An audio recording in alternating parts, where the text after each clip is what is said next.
We have just received a report that New York City is under attack by swarms of killer bees. They have been seen approaching from Brooklyn, the Bronx, Queens, and Staten Island. We urge you to stay in your homes at this time, as we will be bringing you up-to-the-minute information. This just in. Police are reporting that there's a man on top of a skyscraper ready to jump. I'm told that he is possibly Old Dirty, a member of the WuTang Clan. Trapped in Austin podcast, episode 23. I appreciate everybody who supports the show. It means more than you realize.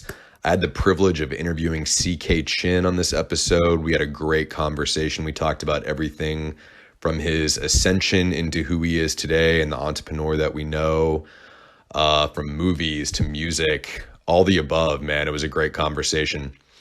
Unfortunately, there was some lag in the audio. We had some connectivity issues, and so at times it sounds like we're talking over each other, completely unintentional.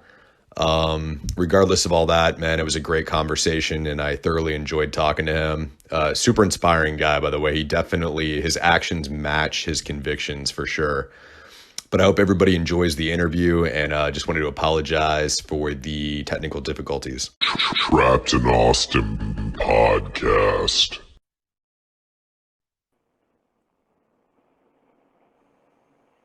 Yo. CK. Okay, I think it sounds like we're on. Yeah, what's poppin'? Appreciate you doing the show. Of course, man. How's the sound quality? I'm in my vehicle because I just left the job site. No, you sound good, man. I mean, I actually been kind of surprised how been just doing this through the cell phone, so it'll suffice. Great. Yeah, man. Like I said, I appreciate you doing this. I knew that you'd be a guy I'd want to chat with, just due to your ventures here around town, and I know that you've been in Austin a long time. So we've been trying to incorporate like more interviews into the show. So again, I appreciate your time. Of course. Yeah. I saw you were at the Creek in the Cave this past weekend. That place just opened up, right? Yeah, literally. That Friday was, I think, their grand opening. That's awesome, man. It kind of seemed like this, I noticed this just kind of looking through Instagram. It kind of seemed like 3 other comedy clubs opened all kind of within the same window of each other. Yeah, 2 opened up on the same day, and then 1 opened up, I think, within 24 hours of the other one. So yeah, you're absolutely right on that one. I think it's I think people have realized that of live entertainment, that's probably the most low impact as far as commitment and safety, So you really look at it in terms of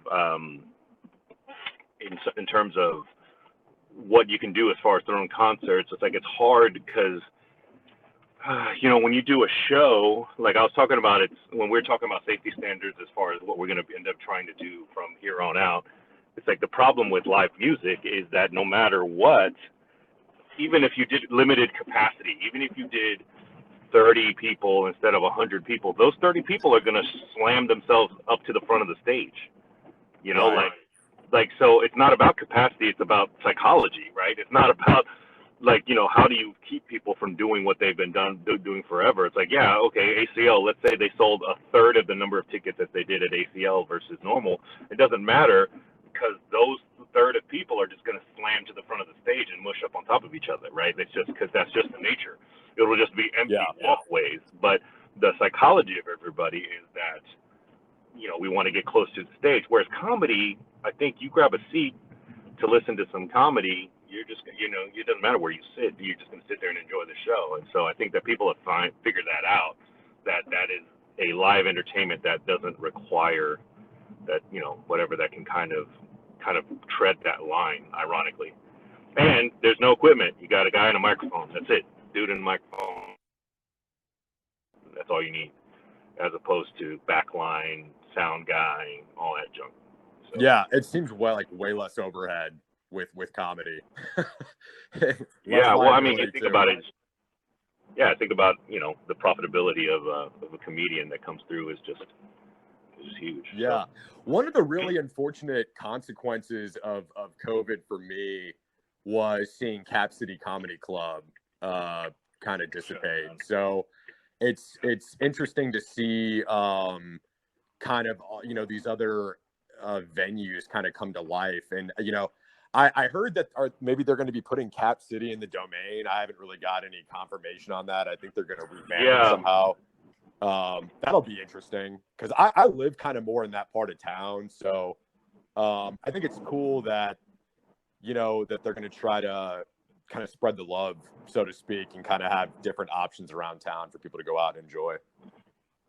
Yeah, I think that the benefit of it that's happening with all these things is that I think it'll start to create a culture, like that just people go to watch comedy.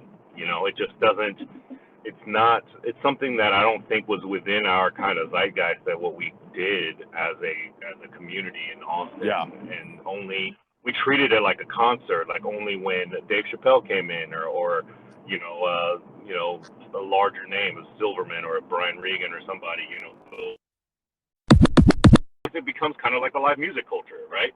It's like Austin has so much live music that you just start to go try new places that are music venues as opposed to that. So I hope actually that becomes part of the culture, that people start to just go to comedy clubs and then just enjoy themselves at a venue that has some live comedy. I think that's kind of a cool addition to the live entertainment scene. No, I agree. Was it kind of coincidental that all these clubs kind of opened around the same time? Like, were the owners kind of working in unison? No, like, I think this is one of those spontaneous, like, synchronized inspiration type of situation where, it's like, I think the idea kind of struck everybody, and then it just takes that long for it to kind of come into fruition. I believe the Creek and the Cave is a pretty popular comedy club in Malibu, I think, or something. It's from another place. I know that the owner, I think, like, the reason I was there was because I'm homies with Cypher Sounds, and he was helping her out and doing, hosting the show. And then the guy that was performing was this comedian called Ali Sadiq, who grew up in my neighborhood, or I grew up in his. I guess he's a little older than me. And so we know I've known of him, followed him since Houston, because obviously I try to keep an eye on who's coming out of A-Leaf and whatnot. And so I've always loved him. He's so hilarious. And so I was like, I got to definitely catch it. And so Cypher, was in town and yada, yada. So, but, met her, Rebecca. She's super kind, and, built a great product. And it's, I'm excited for it to really kind of become something. I don't know. Yeah, man. It made me feel comfortable. It's outside, it's like, for me, as somebody who's played it relatively safe, I'm not like a lot of these cats that are just YOLO out here, just, I don't care. I caught that shit back in February and got bad, double pneumonia, emergency room type shit. So, I'm not messing around with it, so I think that there's certain activities that just have a different safety scale, and I think this is one of them that's pretty nice and, on the lower side. So I'm okay with that. Yeah. Yeah, I mean, to your point, when you go to a comedy show, you can kind of spread out a little bit. There's different tables. As we're with a concert, people are kind of just piling on top of each other. So, and you wear, even though a lot of this was an outdoor venue, so I don't think people were all masked up. But if you wanted to, and you felt more comfortable, and you wanted people to, you could. So, I think that's the name of the game moving forward in the future, is to let people exist in the safety zone that they want to exist in. And then once those things start to stabilize, meaning we realize that this is where the heathens go and this is where the people who are super paranoid go, then we can kind of decide where we want to go, where we want to live. Yeah. No, that's interesting. I was going to say, give us kind of a condensed version of your backstory a little bit, kind of your journey as far as hospitality goes. Obviously a lot of us know about WuTang, but, maybe some people might not be aware of kind of what you were involved with prior to that. So, I'd be interested to kind of hear a little bit of your background. Yeah. So, I went to school at A&M, and I went there originally to study medicine. I actually wanted to be a vet, randomly, and then I ended up changing to elementary education. Actually, when I was in college, just going through, it's kind of hard to. It kind of blows my mind, our education system, to make somebody who's 16 years old at the time I started college, relatively young, and to try to make a decision that's going to be their career for the rest of their life. Yeah.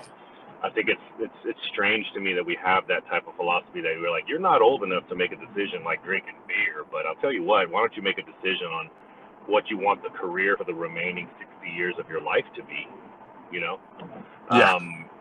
And so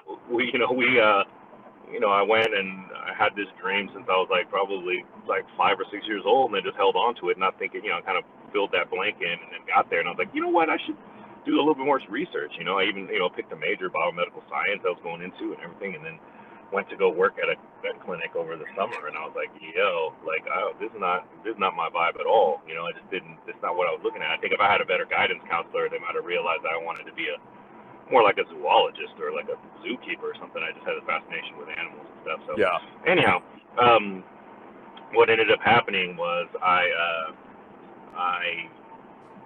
went from there. I worked with some, Big Brother, Big Sister programs and a couple other things that were really beneficial working with kids, and I just really enjoyed it and really enjoyed teaching and and doing that kind of thing. And I've always kind of considered myself a little bit of that jack of all trades, master of none type of person, because I never really took anything to the professional level. But I played in a symphony, and in middle school and high school I played in play a little guitar. I can do a little graphic design work, and to a third grader it's kind of magical. Yeah. So, No, I can relate to that, man, for sure. Yeah, and so it was a funny kind of thought process for me. Was like, I'm not good enough to really compete in anything, but I guess to a third grader, I can really kind of shine a light on some opportunities for these kids to be like, well, if this is what you're interested in, I can talk to you about it, and kind of wax poetic about a little bit of everything. And so I started working with these kids and really enjoyed it. And then, during that phase, I was working through college, and I needed a job, a night job, because obviously most things, especially student teaching and so on and so forth, all of that happened during the day, and so at the time I was like, well, I don't want to necessarily work at, a gas station or a 24-hour spot that has to work too late. But I was like, I'm a big guy. I was like, I can be a bouncer, I bet, and so I got a job as a bouncer, as a door guy. And then within, probably 3 weeks of that, as I, recognize more and more that I'm more of a pacifist, and it's like looking at, oh my God, I got to break up these fights. And, as I had to do all that, I realized I look over and you see these bartenders that are making $300 talking with people, pouring drinks. And I was like, yo, let's do that, and so Hey, CK, for the listeners, how tall are you? I'm 6'5". Yeah. Okay. Yeah. So, I mean. Yeah. And in Chinese height, that's like 9'8". You know what I mean? Yeah. So I'm definitely unusually tall for a Chinese guy. I mean, it would make sense though. I mean, to pursue the bouncing avenue, but at the same time, man, your height is not exclusive to your personality. So it's if you're kind of a pacifist, it won't align in the end, Well, funny you say that. My mother actually said the opposite, was saying that I think that there was a natural luck that happened with that. The heart that I have was put in a body like this size, because otherwise I would be kind of taken advantage of. Oh yeah. There's this kind of thing that says that, oh well, it's better to have this type of mentality, and it's that kind of the elephant philosophy, where it's like, well, they don't have to be, it doesn't have to be too boastful or For whatever, sure. because I didn't have to deal with that growing up. Otherwise, I didn't have to fight for everything I got. Yeah. Well, I think a lot of people would agree, man. You've always been a very unassuming, humble guy, So I mean, those are great attributes to have. I appreciate that. But yeah, and so that kind of I went from there, and then got bit kind of the entrepreneurial bug. The bar that I was bartending at, it was the manager was the owner's son, and or the guy who was kind of calling the shots. And so it was very quickly you kind of got to see the inner workings, much like the bars in Austin, forever, especially when I got here. I call it a very shallow pyramid. It's the same way with our the hierarchy at any of my places. Reality from the entry level employees, a prep kitchen or a bar back or a dishwasher, all the way to upper level management is only like two people, one person, sometimes.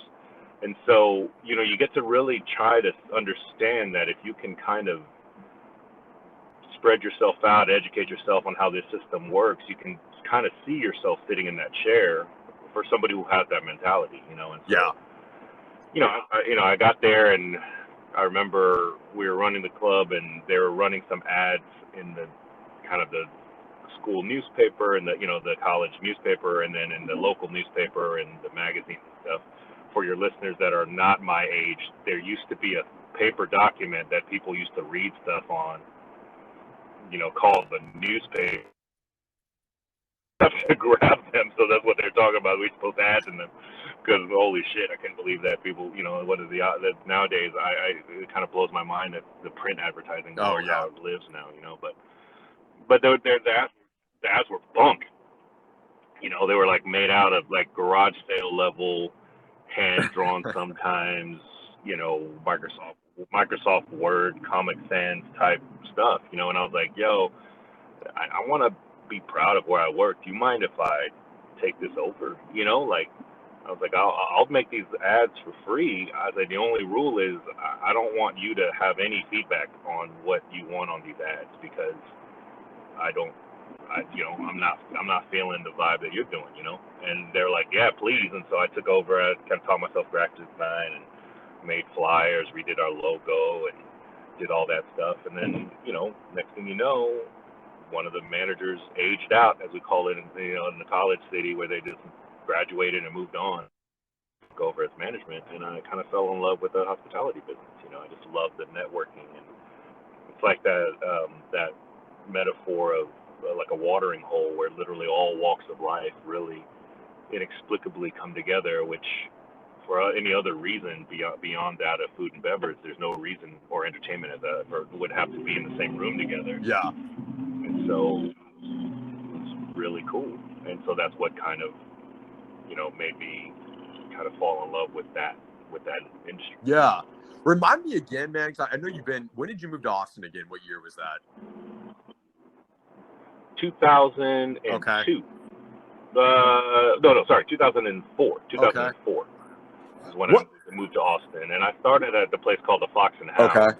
which is kind of a corporate bar and grill. Where was that located again? And then it is now the Zaza.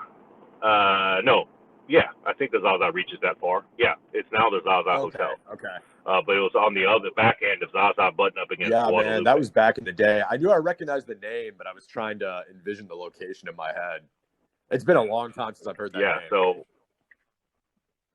And so I went from there to Kenichi. That's right. Okay, I remember that. And then that was where I really cut my teeth in kind of the finer dining thing. I was there for a long time, and that was when Kenichi was at its hottest. The Kenichi 5th and Colorado Street was the epicenter of downtown for a while, as it started to divide up to where there would be 6th Street, and then a couple other bars gathered around, but there was dining in the kind of warehouse district, and then it spanned out into the bar districts, and then all of a sudden West 6th, all that stuff happened. Went from there, had a moment at Imperia, which I got kind of into a bad business deal in, but that was a fun project to build, a lot of lessons learned. And I went from there to do a little bit of consulting and help my current business partner, Stuart, with a place called the Podgy House as a consultant. And from a consultancy, from that perspective, I went and got that built up And then, you know, the intention forever was to be at Podgy House until we figure out what my project, and what came out of that conversation was a place called Swift's Attic, and that was my first place, really. Yeah, man, that was kind of the pivotal. That's where the pivotal moment happened.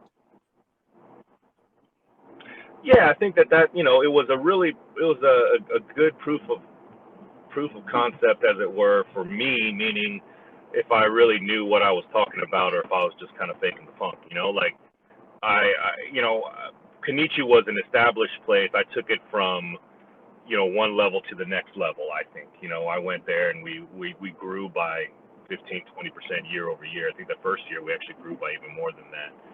And then the next place we did in Podgy House, all this stuff, all these were existing concepts. And so this was the first one that really kind of came from the ground up. You know, that was kind of being able to think about whether or not we thought about it. And we put together this incredible team that, you know, with I believe it was the Chronicle that wrote about us and called us like the Justice League, because we had the and operators and the beverage manager from all these places that kind of were all notable places around town.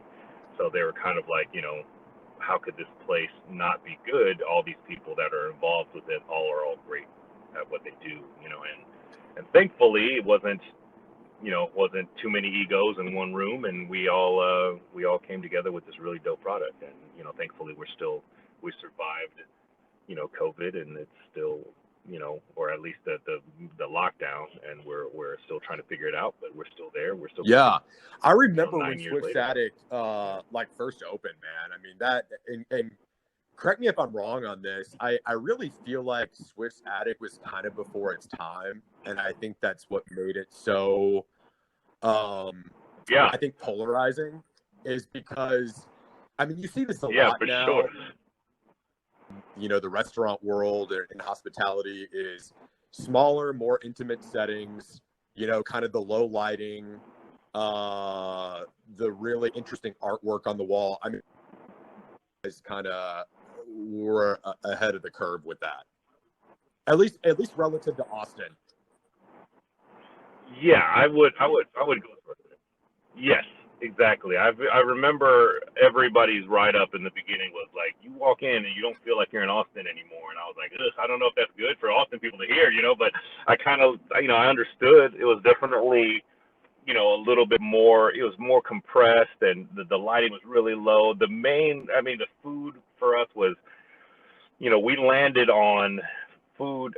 To me, I was like, I want to push that envelope. I want to do very high-end food, but still not be bougie. Like, I want it to be approachable, but also kind of eclectic. You know, I was like, let's not serve there's a lot of places that you can get your standard fare. You know, if we're going to do something like, let's serve, our mantra kind of was something very familiar done in an unfamiliar way, or something very unfamiliar done in a very familiar way. So, like, for instance, you know, one of our crowning dishes was this pork cheek dish that everyone, you know, ranted and raved about, that we loved. And it was like, all right, well, not a lot of people have had pork cheeks, but the way that, you know, Chef Matt came up with was, it was like almost like pot roast, and it was like the best pot roast you ever had. You eat it very simply with toast and fig jam and mustard, and it was like, all right, well, if you've ever had pot roast, you'll love this dish, but, you know, you might not traditionally order pork cheeks on a menu, not knowing what it was, but it allowed that. Vice versa, we had edamame on our menu, and we're like, well, everyone and their mother has had edamame. Well, we did it with wok tossed with chili oil, Calabrian chilies, and then we did it with Pop Rocks, you know, just to do it in something fun and funky, you know. And it was like, we made a salt out of, you know, volcanic gray salt and Pop Rocks, and, you know, people went crazy for it, as they should, because it's so goofy, and it's like, so, you know, we really wanted to kind of push against that. And then the other aspect was the vibe, you know. So for us, I was like, let's turn the music up a little bit louder, and let's make it a little bit, I was like, I never understood why it came from a place where, you know, you go eat nice food, but yet you have to be quiet, like you have to whisper and stuff. Like, that was never what I liked. I want to laugh with my friends, and I want to share food, and I want to, you know, curse or something like that if I feel like it. You know, I just never liked this idea that you had to go out there and have this very precious type of experience where I think it can be a little bit rowdier, And I was like, somebody wrote about us, and I think they said it great, where they're like, somebody asked about whether or not we were a romantic restaurant. I was like, I don't know about romantic, but I think we're sexy. Like I feel like, it's very vibey, and we really kind of did that. The grand opening night, the story that it all started was that night on Friday was the day that MCA from the Beastie Boys died. And as you know me, I'm a big head, right? I'm a hip hop head. And it was really, it bummed me out. I was like, oh man, it's like, that sucks. And, and then I was like, well, what can we do to, pay some homage? And so ironically, one of the other things we did at that place was my beverage director and I kind of came up with this thing where this was at the beginning, and you're talking about, it's so funny that we talk about it like this was 100 years ago, but it's only a decade ago. And the beginning of like the craft beer type of movement in Austin and the craft cocktails and so on and so forth, right, is kind of the start, within the first couple of years of that. And I really rebelled against the idea because there was a couple places in town that you could go to that they kind of were like really snobby about it, like, if you order, we only do craft beer, and if you wanted a Miller Lite, somebody would kind of snub their nose at you, and I hated that. I thought that was such the antithesis of hospitality, right? I was like, no, we're this is not what we are, and if somebody wants that, we should give it to them. And so we kind of agreed that we're going to serve some awesome craft beers, some local beers. At the time, 512 was around, and I remember that. was, I think, just came out around that time, and then Live Oak and stuff like that. So we're like, we definitely want to do Texas, some craft local brews, but then we also sold Mickey's. Gotta have a variety, right? Because we were like, for sure. We're like, let's not forget where we came from, man. I'm from Southwest Houston. I'm from the SWAT. I'm like, let's just, if somebody wants something like that, let's do it. And so anyway, so that was kind of our ongoing push-pull that came from just making sure that we never took ourselves too seriously. And so that day when MCA died, we were like, I'll tell you what, this is what we're going to do. We're going to run a special. We're going to do Mickey's. I think we were selling them for $2 at the time, I think. But we were like, all right, we're going to make them $3. We're going to pour some out from MCA. We're going to pour some orange juice in them and make some brass monkeys, and we'll sell them, and then we'll donate the proceeds to his foundation, the Miller Reaper Foundation. And so that night, packed house, we're in a couple-hour wait, super excited, obviously nervous from being a grand opening, and then everyone was jamming, eating food, the response was good. And so then I just shut off the music. We were playing like, basic background music. And I shut off the music, moment of silence, right about 9 o'clock. I felt like, all right, people getting toasty, we're having a good time. Shut off the music until, for about a minute, to where people kind of noticed that it was all of a sudden quiet and everything kind of, people started looking around. And I just cranked Brass Monkey, like it just loud as hell, and the intro of that, where, so like jarring, and people like got up out of their chairs and applauded and whooping and hollering. And I was like, man, it's like, okay, I didn't realize people felt it like that. We let that played the rest of like, played the rest of License to Ill and, Paul's Boutique and all. I mean, it was like, we just kept on. That's dope. I wish I could jamming it out. It was really, really fun. And everyone had, Yeah. Oh, I wish I would have recorded it. What a vibe it was. And then so I ran out of, Beastie Boys tracks to play kind of on my playlist at the time. And then so I was like, all right, well then let's play some of my people. Let's play some Tribe. Let's play some WuTang. Let's get some Biggie on there. Let's get some Far Side and Roots and and so we played all this stuff, and people were walking up to me as we were leaving, like, yo, CK, like, man, I've never, like, we're having, quail and, this pork cheeks and all this stuff and amazing food, and I'm jamming Biggie. Like, we listen to WuTang in here? Like, this is crazy. This is who does this? And I was like, I don't know, but this is the kind of music I listen to when I'm eating. So, let's do it. And so that kind of became this kind of signature thing, to the point where now I think everyone kind of does it. No, I don't. But in Austin, I don't remember anyone doing it, you know. And it was funny because people were coming by and would be at a restaurant and be like, "Yo, man, this place is trying to do you guys playing this, playing these hip hop tracks." And I was like, "All right, good." You know, shows that people are kind of waking up to this idea that this music is.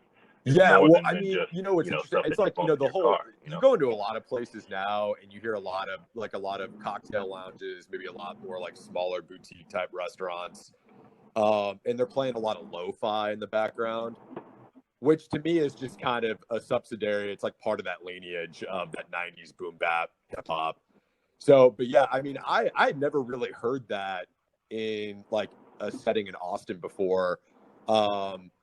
But one time when I was at WuTang like years ago, I want to say maybe this was like 4 or 5 years ago, I think you guys had some WuTang playing in the background. And I thought it was super cool because you don't ever really, like, to me, like my family's from the East Coast. So I can appreciate like being out in a public setting somewhere, like in a place like Austin, and just like hearing some music like that. So I think, I think you definitely created something with that.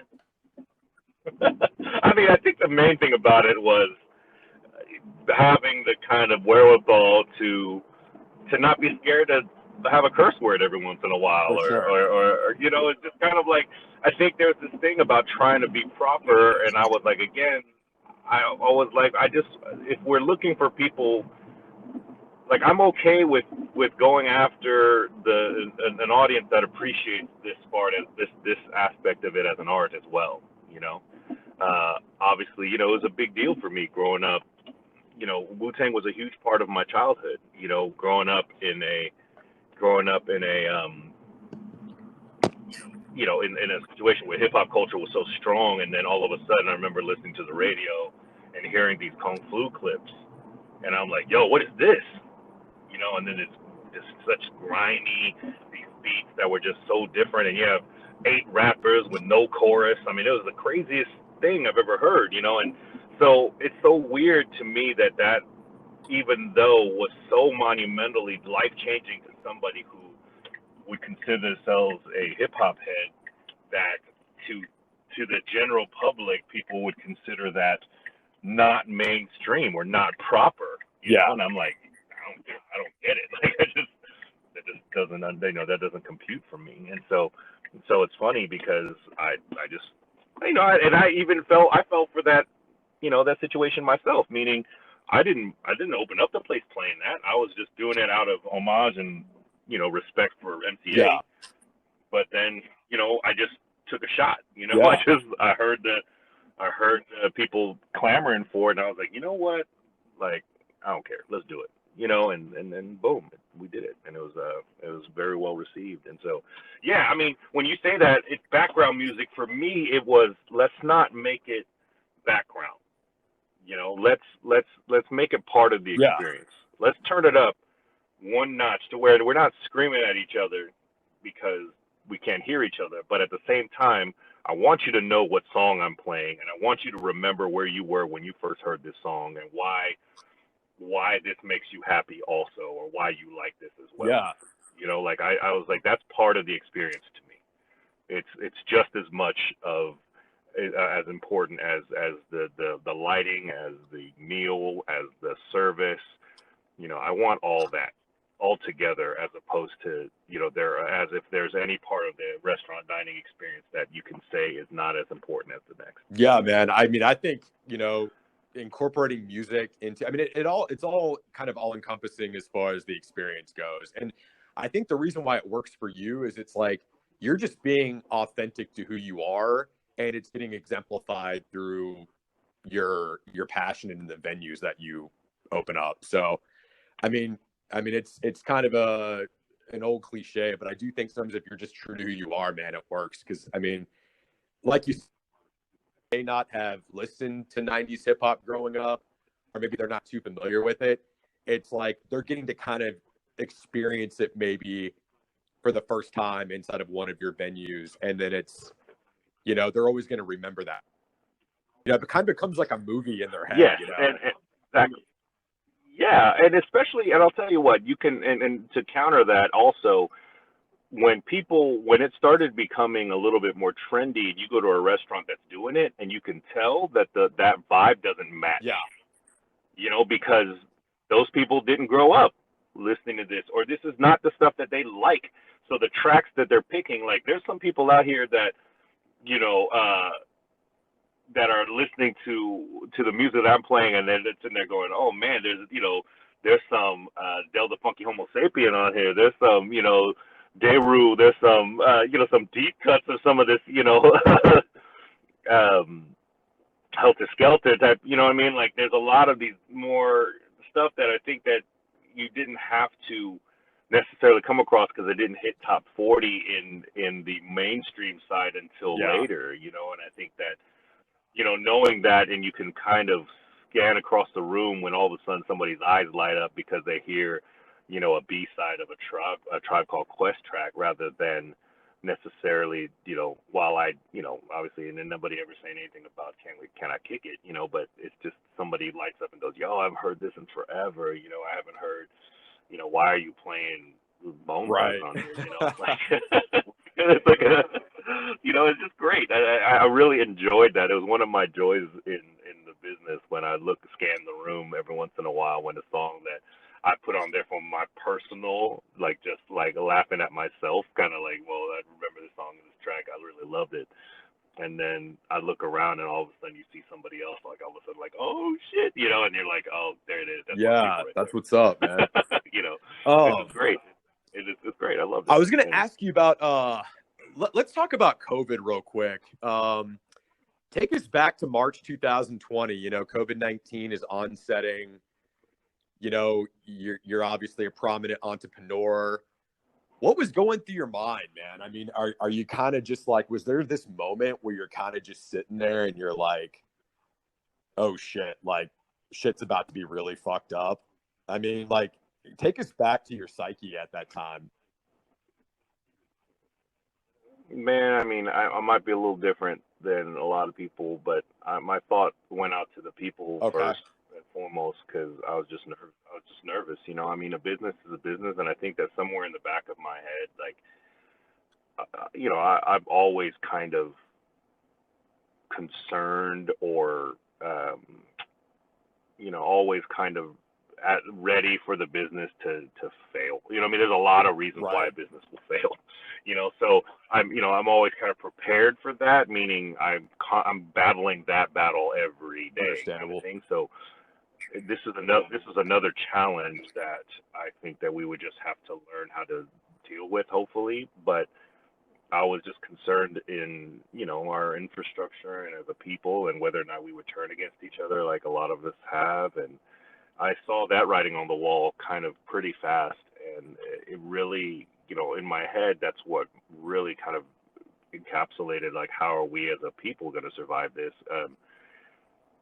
Because at the end of the day, I take care of people and I feed people and I entertain people, but like, I don't want people to get sick because of it. If that means I have to sacrifice my business for people to survive, then so be it. I don't know. I'm always been that way, in that philosophy. And you saw it. It was it was the first time, I think, not the first time, we see it a couple times during disasters, but I remember right when we got shut down after South by, and then we went into a quick, stay at home order that went to a lockdown. The service industry people, all the people that I respect in the industry, we all had the same thought, which was, well, we got to shut down.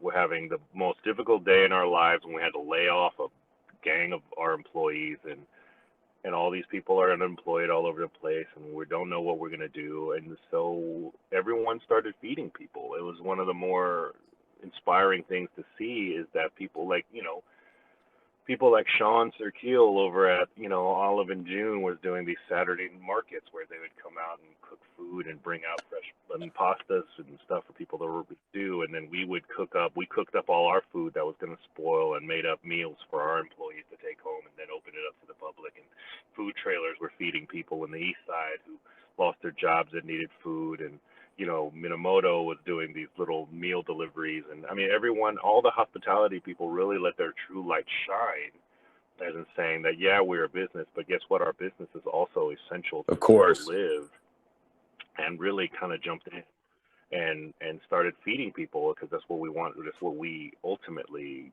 love and do. And it was just very, you know, inspirational to see our community come together like that. And you saw it again during kind of this snow apocalypse thing that, and you know, that this community is at the forefront of taking care of our own. And it was something that the beginning of COVID, that was really where my first thought was, how in the world, what can we do to ease everyone's pain? You know, I mean, we went at Native, for instance, you know, we were starting pretty quickly, you know, 2 weeks into the lockdown, we started doing 3D print. We were housing a group called Masks for Docs, which was, they were a community of people that would 3D print 3D print face shields and distribute them to the hospitals. And, you know, we did thousands of face shields to go out into the hospitals. And, you know, we were a distribution point for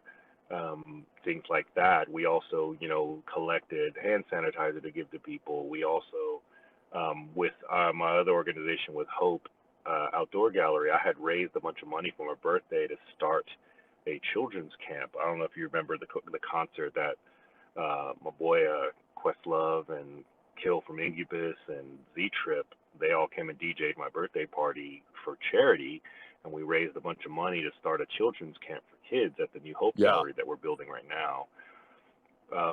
But obviously people weren't going for children's camps right now, and but so we took some of that money, paid these artists that would have been the teachers at the children's camp to paint the murals of the walls of the boarded up buildings downtown, just to get some money in their pocket and to give this kind of message of hope to everybody. Because I remember driving down those streets, and my boy Eric called us up and was like, is there anything we can do about these boards?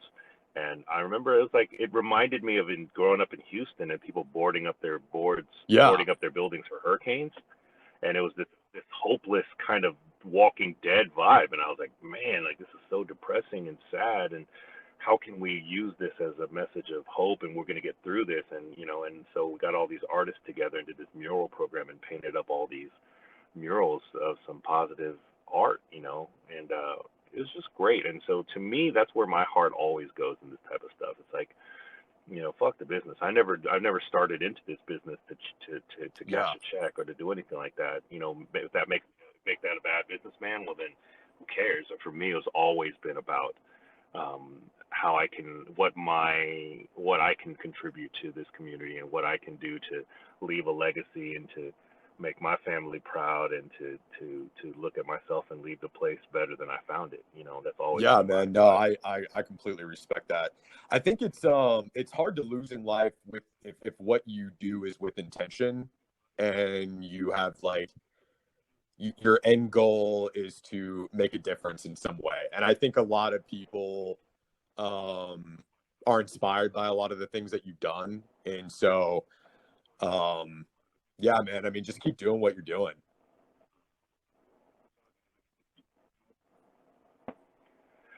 No, I appreciate that. You know, I think that what it comes down to is that the you know, during all this snow, this last, you know, winter storm tragedy that was handled so poorly. It was you know, and people ask a lot of times as to how, you know, how we can help and what we should do and all this, and you know, and much like everybody else who was involved, I think the answer is just to have you have to get your heart lined up first, you know, and then from there it's relatively easy. And what I mean by that is there's always going to be helpers. There's always going to be people that are looking for help. If you have a heart to help, to go out there and start to ask people or to look around and look for the helpers and the people who are out there doing things for the community. If you want to help, to go to take that initiative. I think the hardest part to change is internal, you know, is for you to wake up and say, what can I do to help? Absolutely. And what can I do to make a difference and do that. rather than, nobody's going to come and hand you a shovel and say, come tell me to, come move this with me or come do that. I'm not nobody. There's somebody might be, maybe somebody in your circle is dope Yeah. like that, but most people aren't, and so you're able to kind of get away with not doing much if you just kind of, put on the blinders, I think. But once you take those off and you kind of look around and you see, hey, these people out here in need, or I see an opportunity for me to make my community better, or I have a talent or I have a skill set that can really help out this area. And rather than having the mentality of like, well, if you're good at it, you shouldn't do it for free. That's from the Joker. If that tells you anything, shit. Like if he sit there and says if you're good at anything, you never should do it for free. It's like, well, I mean, No, I think absolutely. that's the wrong way to look at it. I kind of look at it saying that if I have a way of a skill set or a passion that makes me that allows me to make a living off of it, wonderful. But at the same time, if that same skill set or talent is able to help people, well, then I almost owe it to myself and to this world to use it for that purpose. I think COVID-19, for me on a personal level, it gave me a lot of time to be introspective. I think, and you may agree with me on this, before the pandemic, it's like life's moving really fast. We're kind of just going through the motions. And then, we get hit with the pandemic, and it's something like we've never experienced before in our existence. And it just kind of, we have no choice at that point to just kind of sit back and really start to think more about our own mortality and what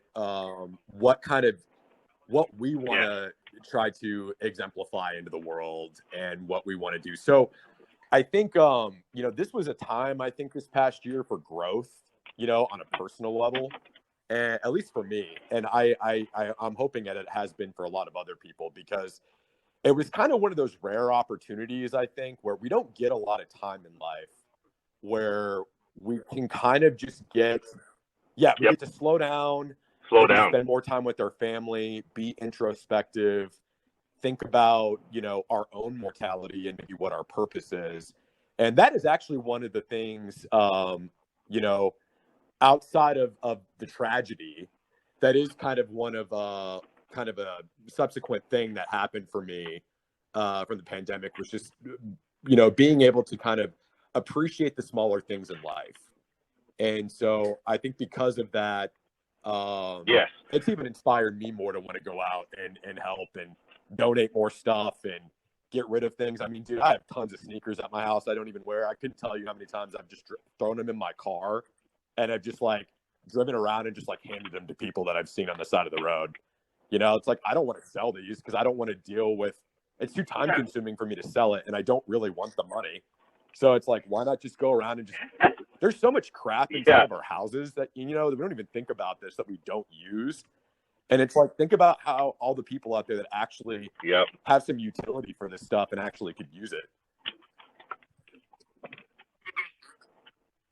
Yeah, and it even goes further than that, though. I think that, I think that a lot of us, unfortunately, decide only to make change in our life after we're forced to. I mean, it's like how many times I see people, make a change in their diet or their health after they have a heart attack, or the doctor tells them you're going to die if you don't do this, or you get in a car accident and you realize this, or whatever. It's like, this was something that hit us all in the same way. I said that if you went into quarantine and out the quarantine as the same person, you kind of wasted your time. I mean, this is one of those moments that, I really stress this idea of saying that there's no such thing as normal. There's just more common, right? I mean, this idea of recognizing that you can fall into this rut and this rhythm, which is fine. It's good to have comfort and rhythm, but realizing when an opportunity arises for you to really change yourself, you should take it. And especially in a situation like this, where I think that in a kind of such a monumental situation, it either makes you a better person or reveals the parts of you that you need to work on, because it kind of like shakes off this kind of whatever you were holding up as either either a mask or some sort of disguise, right? And it's kind of like one of those things where I think that you have this opportunity to really figure out where you are. Like when you see this kind of stuff, when you put it a decision to say, all right, well, either I help people or I have to help myself, or either I look after myself or I look after my neighbor, or I have an opportunity to I look after my neighbors by, taking care of ourselves, wearing a mask or whatever it is. And instead we decide to say, no, my personal liberties and freedoms are more important than this. Absolutely. It kind of shows us who we are as people, and that's what I'm saying. Like, it's like, it doesn't matter to me. It's like when people argue with me about one this way, that, or the third, it's not, I always go like, look, it doesn't matter. Just look at the root of it. If somebody came up to me and said, hey, guess what? If you wear a blue baseball cap, it will limit child trafficking. Even if that science doesn't make any sense, if somebody credibly told me that is something that they're trying to do, like, well, give me a baseball cap.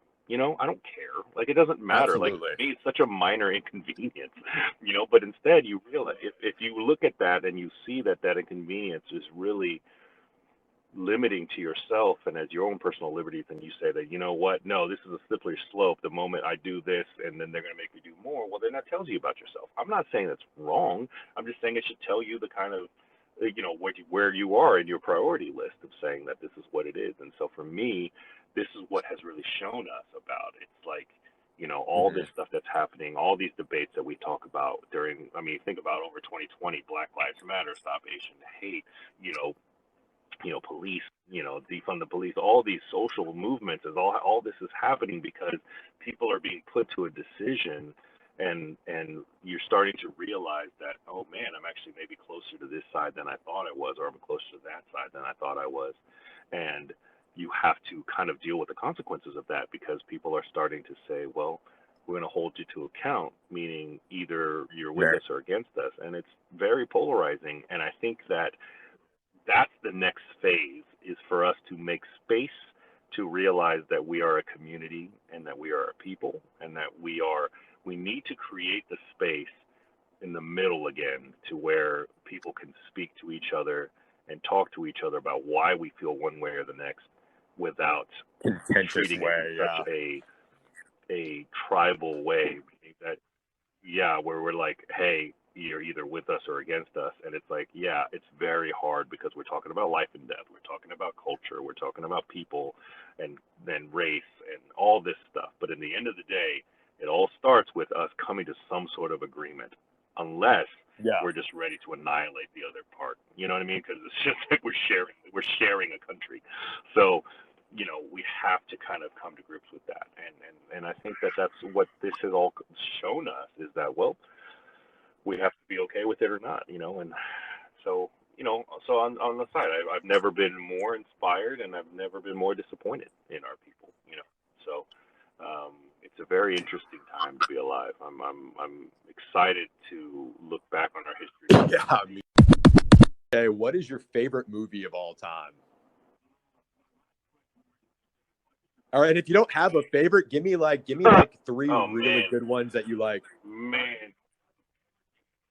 Yeah, it's like, it's so funny because I get asked questions like this because of hip hop, what my favorite tracks or what my favorite food. You have to subdivide it, right? It's about your mood, it's about your energy, it's about where you're at that point in your life. Like, I can watch Shawshank Redemption anytime it's on. It actually pisses me off if I'm scrolling through channels and it's on at 2 in the morning, because I know I'm gonna be up till 5. There's certain movies you just can't turn off. Like, if you know what I'm saying, just watch it. That's significant to you. You can't. That's good, one good of them. Movie. Princess Bride is up there for me. I just loved it. It was something, a part of me that I forever resonated with. I'm a big Star Wars head, a sci-fi dork. I used to watch those movies like crazy, and so I think that as I love the movie aspect, because forever I was so busy that it's a nice I use it for a lot of escapism. If you tell a good story and you can make me forget about what's For going on sure. in my life for about 2 hours, I'm very appreciative of it. So, so I think a lot of that is where I go, where, you have these Yeah. classics. There's some movies that are so bad they're good. There's some movies that are just unbelievable, and they're incredible films. But I may never, I might not watch it again. But it's in my favorites because it's so emotionally draining to watch that movie. So I have Yeah. a unique relationship with movies and music in that way. Trapped in Austin podcast. Trapped in Austin podcast, episode 23.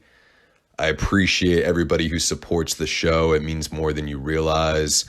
I had the privilege of interviewing CK Chin on this episode. We had a great conversation. We talked about everything from his ascension into who he is today and the entrepreneur that we know, from movies to music, all the above, man. It was a great conversation. Unfortunately, there was some lag in the audio. We had some connectivity issues. And so at times it sounds like we're talking over each other, completely unintentional. Regardless of all that, man, it was a great conversation and I thoroughly enjoyed talking to him. Super inspiring guy, by the way. His actions match his convictions for sure.